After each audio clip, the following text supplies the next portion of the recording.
So I've been thinking about the concept of death lately. What it is, what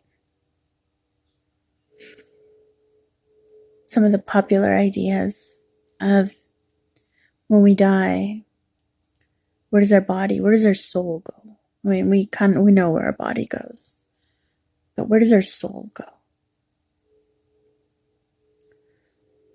You know, certain religions have you believe that your body, your soul goes to heaven or hell, depending on what kind of person you've been in this life, right? But what if there's no heaven? What if there's no hell? The religion that I used to be a part of which was Jehovah's Witness. They don't believe in heaven and hell. They believe in a paradise on earth. They believe that there's going to be an Armageddon, and God's going to smite the wicked that didn't follow his rule, and those that did are going to live forever in perfection on a paradise on earth. That's going to take 1,000 years to happen after the destruction of the wicked. And then for 1,000 years, people are going to get healthier and we're going to become perfect and the world is going to be a paradise. Now, I like that concept. Oh, and then loved ones that have died in the past will resurrect if they were righteous. I like that concept. And I'm not a Jehovah's Witness. I left that religion when I was 15. I made the conscious choice. But for the sake of my loved ones, for the sake of my loved ones that have passed, that believed in that, I hope it's true. I hope that that version of reality is true for them. But what about the rest of us? What about the rest of us that don't believe in a paradise on earth? Where does that leave us? Where do we go? What happens to us?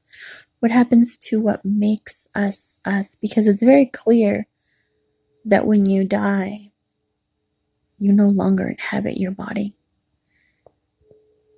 You can see it. If you've ever been to a funeral, if you've ever witnessed someone die, if you ever seen a relative or someone that you used to know and just see their corpse, it's very clear that that's a shell. The person that you cared about and you loved isn't there anymore. So I've been giving that some thought. I've lost people in my life that I've loved dearly. And you know, it sucks to lose your family. I lost a parent. I lost a dad. My dad. I lost my grandmother, who was like a mother to me. And you miss them, you miss them sometimes on a daily basis or weekly, monthly, whatever. But there's a certain feeling of unfairness that they can no longer be with us. And then now being a mother, it's that inevitable fact that one day I too am going to leave this earth, leaving behind a shell, and my son will be without a mother, So I think about my own mortality. But I don't know, I was thinking about this, and I've been thinking about it for a few days. And taking into account what I know, which isn't much, a lot of it is speculation, but I mean, it works for me. We're energy, right? At the core of us. I don't know if that's what we call the soul, but at the core of us, we're created out of these atoms, right? That are bond together, and we vibrate at a certain frequency. And they say that energy cannot be destroyed. So Thus, I have to think, what if that is what survives? What if when we die, and energy can't be destroyed, that is what we call the soul? What if that can't be the essence of us, though? Just because we're vibration, that vibration doesn't dictate that you like a certain color, that you like certain kind of music or certain kind of food, or fall in love with someone, or it doesn't dictate all your likings. What if all of the people that have passed and then come back and they have a story to tell about heaven and the tunnel of light? So what if that's just all in our brain? I mean, that has been a debate, right, for many years, many decades, possibly centuries. I've had an out-of-body experience when I was a young child. I didn't know that I had an out-of-body experience until I was an adult. But I remembered it vividly as a child. I remember vividly as a teenager, and then as an adult. And then I started waking up to my own spirituality, and come to find that's what it was. It shocked me. I was very young. I was a little kid, and I had a high fever, I guess very high fever of some sort, and lived in LA with my parents. My mom had gone to visit her family in Mexico, and my dad was taking care of me, and I guess my high fever got worse, and I ended up with seizures. And so my dad rushed me to the hospital, and I don't remember any of that. My dad had to piece the second part, the first part of that story. He pieced it for me one day, because I only have the second part of the story, what I recall. And it's like in a dream where you just are in a place. You don't remember how you got there, but you're just there all of a sudden. And you don't question it. It just starts there. And so one day, my dad, I didn't even volunteer the information. My dad just started talking about one day, years ago, I think it was in my 20s, how I was sick one day and I had a fever, and it was high, and he didn't realize it, and I started seizing, and he freaked out. He remembers looking at me, and my eyes rolled to the back of my head, and all he could see was the whites of my eyes. And he freaked out. He was alone. He took me to the ER. This was in the 80s.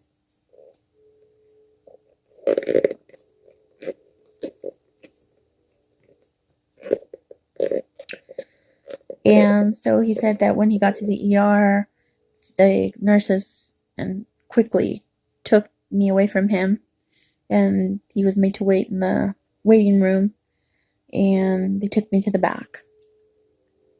Well, this is what I remember from that, because I didn't know any of that. I remember a body. I remember being that body, lying naked on a metal table. It was cold. It was sterile. The whole room was sterile. And there was people in white, but I couldn't see their faces. They were like faceless to me. It's just kind of like a blur. Holding my legs down. So there was one or more, I can't remember, but I was being pinned down by the arms and legs. And I thought I was struggling, just shaking. And I remember a giant needle. But this is where I remember a giant needle piercing my belly button. That's what I recall. But from that moment of seizing, shaking, that I recall, all of a sudden it went from me being able to see the doctors, the nurses around me, to seeing it all happen from the ceiling, from that angle. And I could see my body shaking and being held down by a whole bunch of people in white, all dressed in white, faceless. And there was a cabinets hanging over on one side of the room, and the counter. And the room was pretty empty that I remember. There wasn't much to it. But I remember the big lights, those big fluorescent neon lights on the ceiling. And like, my head wasn't hitting them, but I was up there. And I could just see myself down there. And then that's it. I don't remember coming into my body. I don't remember anything else afterwards. That's all. And for the longest time, I've had that in my mind. And it's been there. It was there. And I didn't understand why I had that thought in my mind. You know, was it a dream? It just felt, it was just a thought, that a memory that I couldn't understand until my dad one time filled in the blank. He started talking about that story without me asking, and it blew my mind. And then later on, when I, like I said, went on my spiritual journey and started waking up to being an empath and a light worker and indigo and all this other stuff, I found out it was an out-of-body experience. And I've always been highly intuitive. When I meditate, I become even more of a beacon. So I've been able to experience a lot of the phenomenon in the metaphysical world, in the spiritual world. You know, we can sit here and have a discussion of telekinesis or time travel or precognition, clairvoyancy. I mean, just you name it, it's happened at one point or another.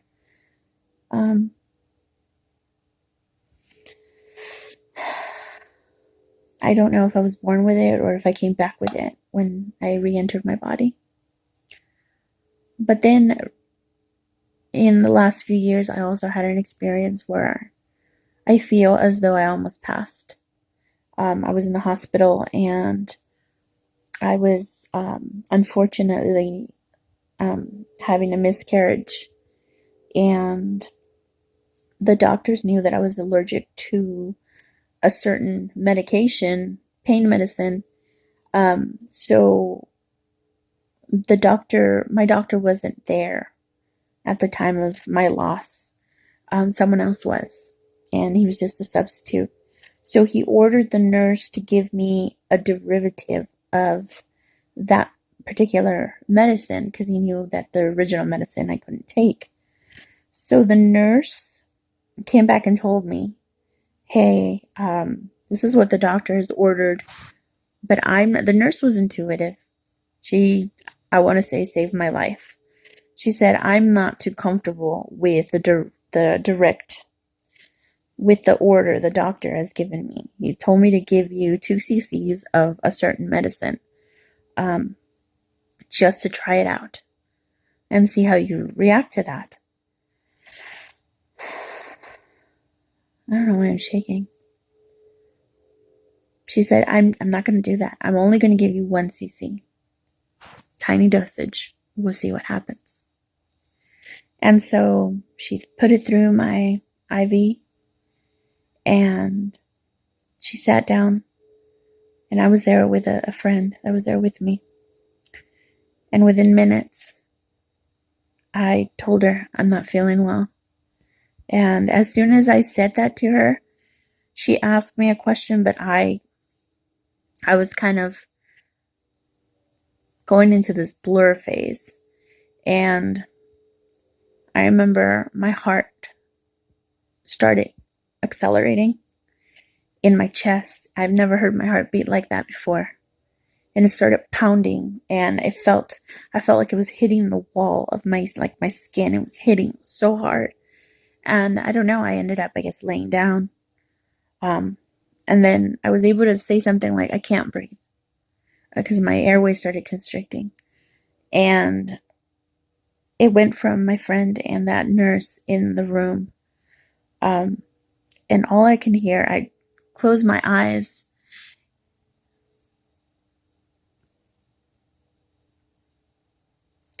but I was still conscious to an extent. There was this immediate and heavy feeling of, I want to go to sleep. I want to go to sleep. I've never in my life wanted to fall asleep so badly. But there was this other side of me that was saying, don't you dare fall asleep. Don't you dare. Fight it. I wanted to go to sleep so bad. Fight it, because if you go to sleep, you won't wake up. And so I fought it. It was like, I don't know how to describe it. It's like mind over matter when something is really, really, really happening in your life and you're trying your hardest not to focus on it. It was the most, I just wanted to go to sleep so bad. And I fought it.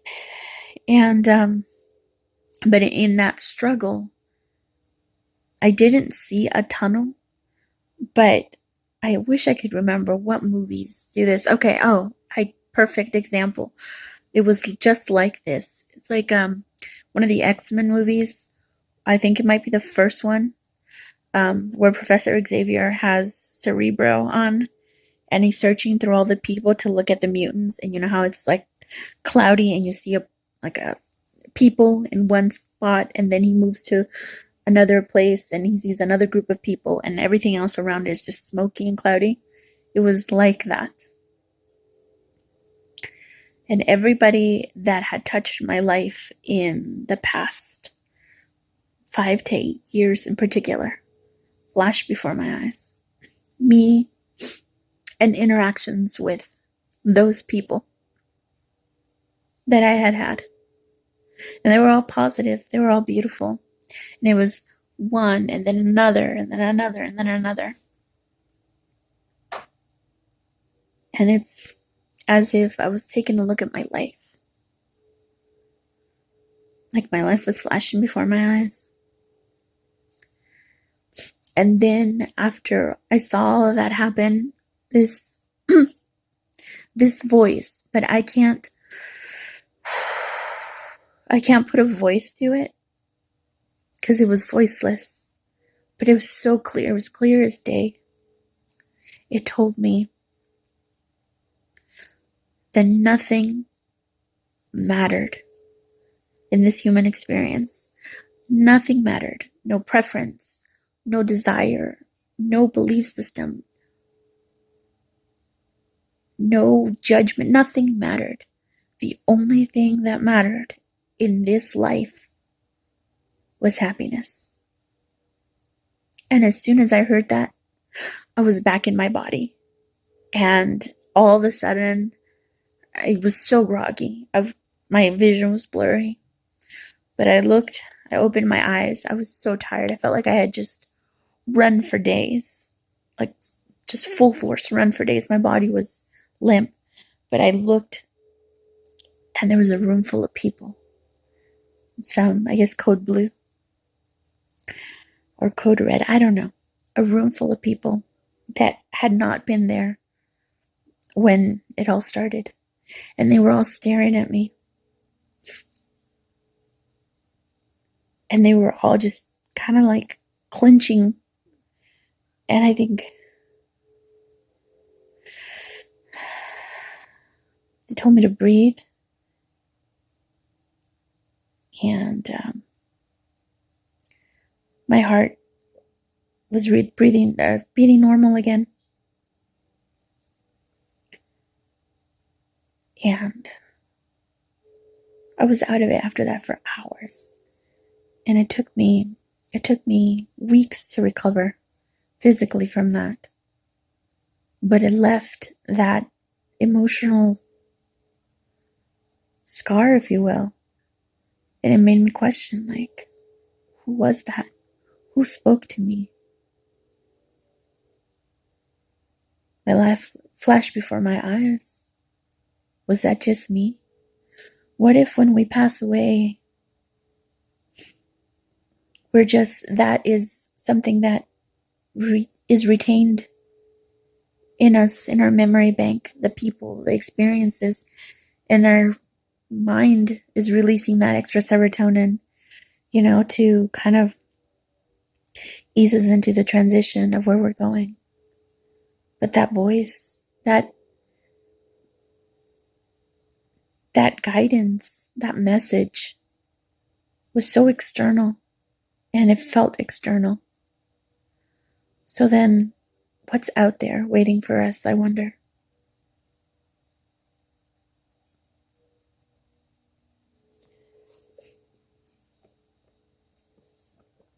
I feel like the energy of who we are, the matter dies, but the energy of who we are goes back to source. And I think this is what soulmates might be too. Goes back to source, and then it recycles into the universe. We lose all of everything that we believe, all our belief systems, all our preferences, all our fears, all our doubts. We release all of that. That goes away. Where, I don't know. But once we get into that, once we transcend our body, I feel like our energy, our signature, our energetic signature goes into back to source, whatever that may be.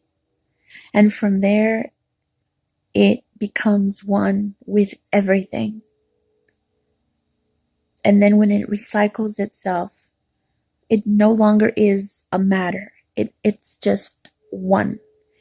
And then little specks of what belong to us sprinkle throughout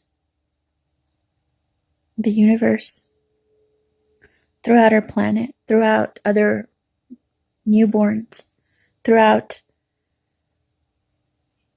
everything that is alive on this planet and beyond. And maybe that's what makes up soulmates, that you share that same soul signature because they're a part of you. You know how we say we're all one? We're all just that energy being recycled over and over and over again. What if the reason why we don't remember other lives, but we know we've lived them. The reason we don't carry all that wisdom yet, there is wisdom. There is an old soul, within us. Because we're sprinkled over and over again into other humans, other animals, other creatures. Maybe that's the premise of reincarnation. I don't know. But what if?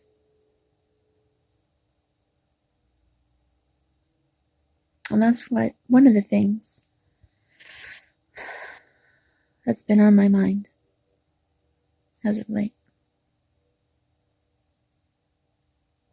What if? What do you believe?